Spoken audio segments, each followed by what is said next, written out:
Excellent. Well, welcome everyone. Neil, it's great to see you again. We've had a meeting of the minds a couple of times this year, and I'm glad to be back with you as well, Neil. Did you want to just tell us a little bit about your space, if you want to, so that a lot of people will know you, but if they don't, could you do a brief intro and I'll follow suit. Yeah, of course. So, I'd love to be back talking to you again, Ali. So, I'm Neil Harrison, founder at the Adaptologists. So, I provide advisory services to organisations that are looking to adopt AI, and in particular on the people side. So, we look at leadership capability for AI, business case design, innovation pilots, and those things that really bring the people into the mix so that we get that best value from the investment. Yeah, awesome. And so I'm Ali Uren. Our spaces fit quite well together. I work on an approach that I designed and have trialled over many, many years and evolved called the circular workplace. And it focuses on return on skills and how we can actually do more with them, be smarter with them so that we're stopping that brain drain in organisations. And lots of learning leads, not much plugging them. This is a solution to that as well too, that teams and leaders own. So we're going to have a pretty interesting discussion today, Neil, around creating the conditions to reduce anxiety and resistance to AI adoption, and particularly to things like mandates that we're seeing a lot of, right? So it first came out a couple of months ago where we started to, I think it was at Shopify and Duolingo. We've now had Microsoft come out just recently. It's not going to be the first lot. This will be an ongoing discussion, I think, as well. So we wanted to spend half an hour today really diving into the practical things that we have been involved in that can make the difference around that. But also looking at what were some of some of the risks involved with setting out mandates. What do we need to be mindful of if we're going to go that way? And then we're going to start to look at some of the practical things that we've done and embedding that back into some of our own work as well too, that people can benefit from. So let's just have a look and start the conversation off, Neil, with what you saw when you were reading them, okay? And they've come and been us for a while, and they're going to continue to come. What were some of the things, I suppose, some of the risk factors or some of the things that you thought that you saw in there from a professional perspective that you thought, I think there could be certainly risk involved in this, not just to business, but to people as well too. Do you want to just share some of your thoughts around that? Yeah, sure. So, the tone across those memos was, I would suggest, subtly different. But I think what we saw in those was some things that I think we ought to be concerned about. So, to be honest, when I first read the Shopify one, my immediate reaction was, well, this is quite interesting, from being in the AI, arena. This is quite interesting. This is a marker in the sand. But I have to admit, a part of me got excited and enthused by that. But actually, as I read through, I immediately started to get concerned around how are the people in the organization taking this message? What is going through their mind? And I think that there's a lot of things that we can unpack in that messaging that I think really misses a lot of the point around bringing people into that change in a way that excites them and motivates them and empowers them to find, their genuine purpose for AI in a way that, can really change work. So in a way, I think the way in which they're framed risked actually achieving the outcomes I think they are seeking to achieve. Yeah, that's a really good point. Can I just come back onto that? I might just dovetail into some of this. I really thought there was a real lack, particularly from a learning and development perspective and a people growth perspective, a real lack of fairness and equity in that as well too. So a lack of acknowledgement that people don't start from the same place, right? We don't start from the same place in many areas. And we're certainly not starting from the same place when it comes to AI and AI adoption, right? And so people that have certain experiences and skills and capability are going to be far more excited and less fearful than the people that are starting from the ground up as well. So, yeah, I think certainly the point around the lack of fairness and equity and an understanding and acknowledgement of that was really I thought it was concerning, and I also thought it was quite evident too. from the way in which the comms were put out as well. Yeah. That's a brilliant point, and I think I've seen this through my career in change a lot, where what you find is that the board or senior executives spend so much time in defining a transformation that for them they've gone through that mental journey of questioning. What is this all about? They've solidified and they've had the time to really think about and cement in their own minds what this means. And they expect when the first message goes out, such as those memos, that people are just going to be where they are. Well, of course they're not, are they? Yes. So I think I think in terms of those communications, I think it missed that initial engagement to understand actually the sentiment of people. How are people actually feeling? Yes. How do we tailor this message to ensure that, we've talked previously about this gap that could develop from those early adopters, the people that are excited, the people that have been exploring AI, which is probably the minority in many organizations, with the rest of the people that just are looking on and fearful and not really understanding. And I think that the message, sorry, you go. Yeah, sorry, that message is driving a wedge potentially between those communities. I think it's a good point too you make around the AI haves and have-nots. We've spoken about that before too, and how the gap is widening, and this only has a tendency to also add to it. And I want to talk about myth making later on in our conversation today. So come back. What else did you see, Neil, when you looked at that from with your AI lens on top of it, knowing what you know? What else stood out as something that was in that approach? I think two other things, and one of them I'd really be interested to hear your thoughts on. So one is when you start introducing language around performance reviews, which they did, then I think you really want to understand what it is, again, you're trying to achieve from that messaging, because it could sound like a threat, couldn't it? Yes. I think actually one of them said, anxiety inducing enough too, right? Yeah. And then we're going to add this into it. I mean, slightly, I think there was some messaging in one of them, wasn't there, around, you can try and not adopt AI, but it's unlikely to be successful for you, or something like that.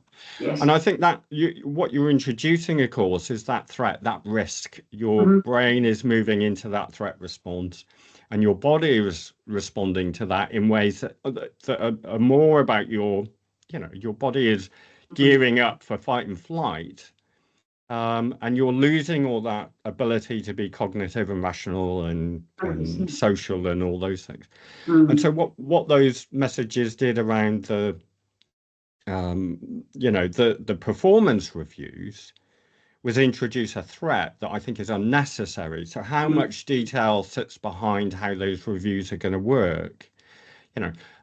What are we measuring? Are we measuring how many times you log on to Copilot, or the outcomes you achieve, and things like that? So I think, unless you can unpack that with some specific ways that this is going to work in practice, people will start churning. What's this going to mean for me? And you introduce uncertainty, which you don't want. No. The other aspect, which I'd be interested in your view on, is around what learning is going to be available. How is the learning? How are you going to help me to adopt this in a way that I can embrace that learning? What does that look like? And I'm sure you would have picked up on that. Yes, very much so. So we're very much in cahoots here, Neil. 2 points I want to just come back to on that, and then we can explore it out from there. So if organisations don't want to drive these mandates into the ditch, there are two things that they need to do, and two things that I've always done early on, and you've alluded to them.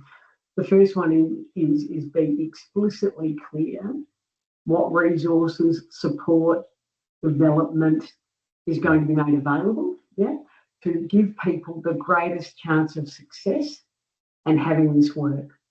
And that must be named up, like you said, in as much detail as possible, so that people know that while I'm going to face some challenge and I'm going to be stretched, I'm going to be given the greatest possible chance to make this work. That has to be in there. Please do not send out messages unless you have actually thought about it. What we're saying is sometimes I think knee-jerk, ego-driven responses without a lot of thought behind it, right? And it goes in the wrong place. So that's my first point around that. And then the second one, which sort of leads into that, is how are leaders going to remove the sources of ambiguity that currently exist within the workplace? And I want to spend a bit of time focusing on ambiguity because there's lots of it in the workplace. And unfortunately, if we don't work hard to remove that ambiguity, before we then introduce a whole other level of complexity, then we do have the anxiety, the stress, the fear, the inability for people to show up and get their headspace, to this work. So ambiguity, you would have seen a lot of it as well too. And I think those messages were absolutely packed with a lot of it. More questions than answers, obviously, which leads to a whole lot of problems in some we're going to talk about in a minute. So ambiguity in this sense would be like once again, what are we expecting, right? So how do we want you to use it? How can we measure it, right? Like what will we view as high value outcomes, right? And inputs. Now, this is quite role specific too, right? So we need to think about, well, when does the CEO come in with a mandate? Do we even need that? Is this a message that's better delivered at team level between leaders and managers? Because it's very role specific. It's not going to be one size fits all, right? So I think that's absolutely critical. So ambiguity around how we're going to measure it, ambiguity around what your role potentially is going to look like. And of course that evolves over time. Ambiguity around, the support that you're going to get around it. If we're mentioning performance reviews, which I believe Microsoft may have done in their mandate, as we said, Neil, there's so much fear around performance reviews already. They're poorly done most of the time. And now we're saying we're going to put AI in here, but hey, we don't even know what we're going to give you so that you know how to deliver on it. I mean, it's just layer upon layer of unnecessary ambiguity. And while we can't remove every source of it, there is much that can be done. Yeah, exactly. There is much, and as I said, with AI and anything that is going to stretch people in this way, we must take something out before we add. And in this case, I'm absolutely saying it is those sources of ambiguity because, and you've alluded to it, Neil, when we are going into spaces like AI adoption and asking people to do things that they probably doubt that they can do to begin with, we need to remove that too, right? Because we need to give people ownership and influence over what they can do, We need to give people choices. We need to give people options, right? We can't just add that in and say, well, sorry, you've got no say in it. We know that doesn't work, right? Because, we're asking people to be adults. And so for me, it's about doing something meaningful and positive, and it's making sure that when we're asking people to stretch themselves and taking on in this, L&D to be able to step up, that we're creating those conditions and environments and relationships, right? To be able to take that fear and anxiety out of it, or at least be able to manage it in a different way. There's no talk around, and again, that I'm starting to do a lot, well, I already have for the last 18 years, but start to sort of call it out around adversity intelligence, right? There's no talk around it. We can't just expect that we're going to get people to try and work it out, right? I mean, I hear that a lot and it concerns me greatly. But, you just learn it, just have a play, just experiment. It doesn't work like that. And there's no talk in the skill set around that we're building, around how we're actually going to build that adversity skill set so that people can take the challenges and the problems and the gaps and the threats and the risk and create new value from that. We have to be able to, do that. So, I've talked a lot around that. It's, dovetailed off the back of that. But I thought, really we need to think about when we're designing our comms around this, does the message in terms of what we're communicating actually relate and support the how? Exactly. And the memo from the I think the memo from the CEO had a place, but I think where it sat in the timeline of comms was misplaced and not particularly well thought through. I mean, I think it, and even the titles around AI first, it gives the impression, whether intended or not, that AI before people, and it doesn't take a genius to go from that language to we're looking to reduce headcount through the application of AI in and this is a very common response to AI adoption. Am I going to lose my job? It becomes very personal and very deeply emotional very quickly. And so that language actually is just reinforcing that fear, which of course, alongside all the ambiguity you were just describing, is not where we want people. That's not where we want their mindset. We want them to be feeling secure and motivated and intrigued and curious and creative and innovative. You're not going to be in that space if actually what you're thinking about is how am I going to pay the mortgage next month.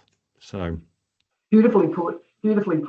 It's so true, I think, and so how do we, and I think you're right, again, there's this belief, and we have to reject this premise respectfully, but that it's all about people or it's all about commercial outcome. We don't seem to be very good at blending the two. Yeah.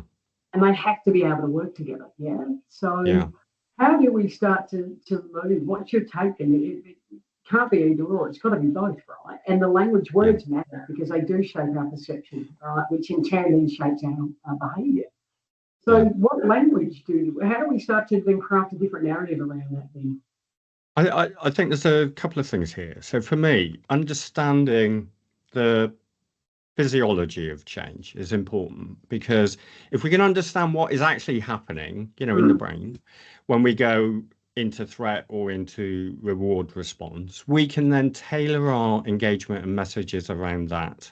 So I always like to draw on the David Rock SCARF model because it's quite a nice, helpful framing of what we need to focus on. So our people's SCARF stands for, status. So is this change going to affect somebody's status?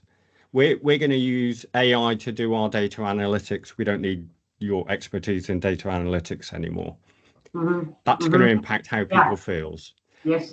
Certainty, you've talked a lot about the ambiguity. Actually, certainty is a trigger, really big trigger. So we need to be clear as we can about what we know and also what we don't know. If we don't know, let's say, so that's certainty. Autonomy, we've talked about, do people feel in control? Do they have the ability to decide how to apply AI that meets their tailored specific needs?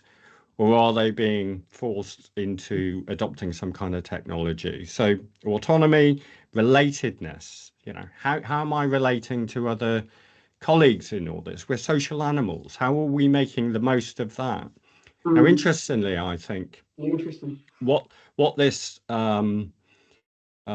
performance review thing risks is that we are putting individuals in competition. If many of these reviews, many bonuses are peer based, aren't they? We're comparing. But actually, the learning we need and the collaboration and the innovation we need is better when we're doing it collaboratively. How are we actually rewarding the collaborative nature of adoption rather than, in a individual's review? Can I just add to that too, Neil? It's a great point around the collective effort as well too, right? Like the success of AI adoption will also rest somewhat on our ability to be generous with what we know, what we experience, the successes, the near misses and the mistakes. And just back to your great point before, if our reward recognition is based on, the fastest to the bottom or the top, however you want to look at it, then I'm not going to be that generous with what I know either potentially, right? Like so you start to see, I think, a sense of mistrust even. Yes. A healthy competency. This is what people don't think about. They're not thinking about what would the outcome be of that. What could go right, but where are the risks associated? Yeah, exactly. And I think it's a great point around that. Yeah, and actually that the F in SCARF, the final letter, is fairness, and that's exactly to that point. So and we mentioned earlier, are we creating a divide where those people that are naturally early adopters are going to race ahead and get rewarded and recognized, and all those other people that are more cautious or actually might want to take the time to think it through properly, to think about the strategic effect that we're trying to achieve, all those important things where Yes. you need time, are we disadvantaging that group? And, is that fair? Who's the training being made available to? Is that fair? 100%. Are we generating bias in the data that is excluding groups? Is that fair? And so it's a useful model, I think, to think about, well, what do we need to mitigate in those comms and in that engagement for achieving what we want? And actually, the outcome might be AI first, but it's not actually an outcome, is it? It's a means to an end. And I think articulating the end you want. What are you aiming for? What are you really aiming for? Do you want excellent customer experiences? I could get behind that and then learn how to use AI in order to achieve it. That's different from you need to use AI. But you're putting meaning behind that too, right? You're making Yeah. it specific to the person so they can understand and have context, and nuance around it. Say, okay, I understand why you need me to do that as part of the bigger strategic picture. But we're not seeing that message, not that publicly, right? And I know that might be happening elsewhere, but I'm not full of confidence around that. And I think that's an incredibly important point. Just if I can go off the back of that, one thing that I think needs to happen, which really is around the employee experience that you've also mentioned in that, and I talk about it a lot, is the emotional or the employee emotional value proposition. Yes. Understanding what that is. So understanding not just the experience that we say you're going to have if you come and work for us, but the emotional side of it too. So how do we want people to think and feel as a result of being part of this experience? What type of language do they use? How do they interact with one another? What stories do they tell about how we're going about AI adoption? How is it shaping the way in which they show up and the actual workplace reality that they're having? Yeah. We can't design the comms around that and minimise the risk and maximise the outcome and the input if we're not understanding what that is. Yeah. Absolutely critical, Neil, and I want to put that in there for people to think about and say, I'm not talking about the straightforward, employee proposition. I'm talking about the attitude, the mindset, the behaviour, the connection, those elements, right? They are next level, and we need to, because this is risky and it is new and it's moving quick and it is a bit like the Wild West with not a lot of detail. The work that we're talking about here is absolutely critical to do. Yeah. I just wanted to add. I would say, Ali, you don't get fit by buying an exercise bike. It's not about the exercise bike. It's about the people that get on the exercise bike. And so if we ignore that and focus on the shiny tech, we are not going to get the return on investment and the benefit we're seeking. I mean, actually, so something you just said then reminded me of things you've talked about in the past, and in particular around skills development. And I think there's a segue into that we talk about the real purpose as opposed to AI first. What is the real purpose? Do you want to just talk a little bit about that purpose as it relates to skills development, so how we're aligning skills to strategic outcomes that we're seeking? Yeah, well, I mean, that's why I wrote today. Don't start with an M&D strategy. Don't even start with a skill strategy. Start with your business strategy and then understand and map it to where learning and development is actually going to be the right lever for that as well too. Because I think it's one tool in the resources that we have.